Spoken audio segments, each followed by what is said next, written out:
votre rubrique hebdomadaire de chaque vendredi avec Ablaziz Mahamadou. Ablaziz, bonsoir. Bonsoir Sharifa, bonsoir aux téléspectateurs de la télévision Bonferré. À moins de 6 journées de la fin de la saison sportive 2024, la Fédération nigérienne de football a lancé la campagne Non à la manipulation et au trucage des matchs. La campagne de sensibilisation sur l'ensemble des stades du pays est axée autour du thème Non à la manipulation et au trucage des matchs. Nous restons fair-play et que les meilleurs gagnent. Le sprint final du championnat d'élite est marqué cette année par un classement assez serré du haut et du bas du classement.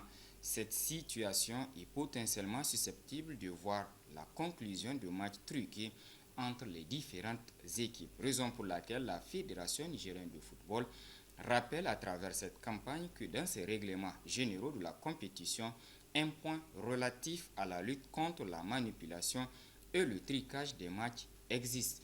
Cette disposition mérite d'être rappelée aux différents acteurs du football nigérien pour un respect des règles comme l'a indiqué le directeur technique national Al-Husseini Sagayer qui a tenu à apporter tous les éléments de réponse par rapport à cette situation.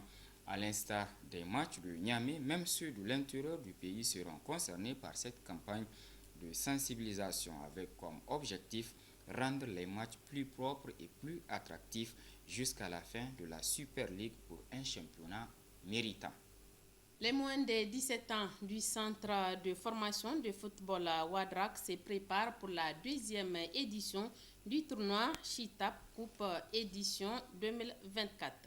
4 pots ont été constitués pour le tirage prévu le 6 juillet prochain. Dans le pot 1, on retrouve 4 équipes du Ghana, Nakoro SA, Oma Sénéa, Joyo, Arsenal Sporting Club.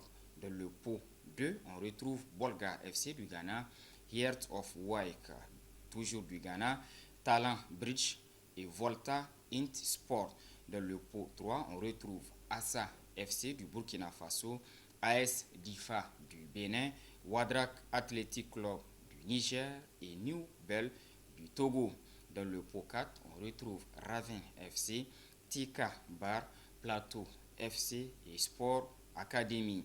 Dans le tirage, retenez bien qu'il y a un représentant du Niger. Il s'agit du centre de formation Wadrak, créé le 5 août 2019. Le centre dispose de 6 catégories, dont les U10, les U13, les U15, les U17, les U20 et une équipe féminine pour un effectif estimé à environ 170, tous sexes et âges confondus. Le centre a fourni en sélection nationale U17 et U20 du Niger plus de 10 joueurs et actuellement un lot est en présélection avec les moins de 20 ans qui préparent activement le tournoi qualificatif de la Coupe d'Afrique des Nations de la même catégorie pour la zone Ouest B.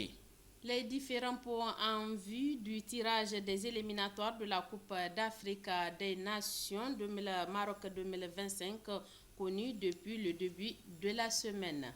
Les 4 chapeaux du tirage au sort des éliminatoires de la Coupe d'Afrique des Nations 2025 se présentent comme suit. Chapeau numéro 1, Maroc, Sénégal, Égypte, Côte d'Ivoire, Nigeria, Tunisie, Algérie, Cameroun, Mali, Afrique du Sud, République démocratique du Congo et Ghana.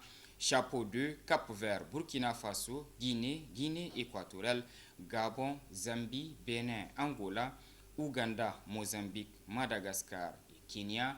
Dans le chapeau 3, on retrouve Namibie, Mauritanie, Congo, Tanzanie, Guinée-Bissau, Libye, Comores, Togo, Soudan, Sierra Leone, Malawi et Centrafrique. Dans le chapeau 4, on retrouve le Niger, Zimbabwe, Rwanda, Gambie, Burundi, Éthiopie, Botswana, Lesotho, Libéria, Eswatini, Soudan du Sud et Tchad. Le tirage au sort des éliminatoires de la CAN Maroc 2015 est prévu pour le 4 juillet prochain. Le monde de lutte traditionnel du Niger a en deuil avec le décès du lutteur de Dosso, Aboubakar Oumarou Tchera. Le Niger perd dans la nuit du mercredi 19 juin au jeudi 20 juin 2024 l'une des figures emblématiques de l'équipe de lutte de Dosso. Il s'agit de Aboubakar Oumarou Tchera qui nous a quittés à l'âge de 50 ans. L'un des meilleurs stratèges, très rapide et prudent dans ses combats, Aboubakar Oumarou Tchera a été 2 fois demi-finaliste du sabre national de lutte traditionnelle en 2009 et 2012 et 6 fois champion d'Afrique dans la catégorie de moins de 75 kg.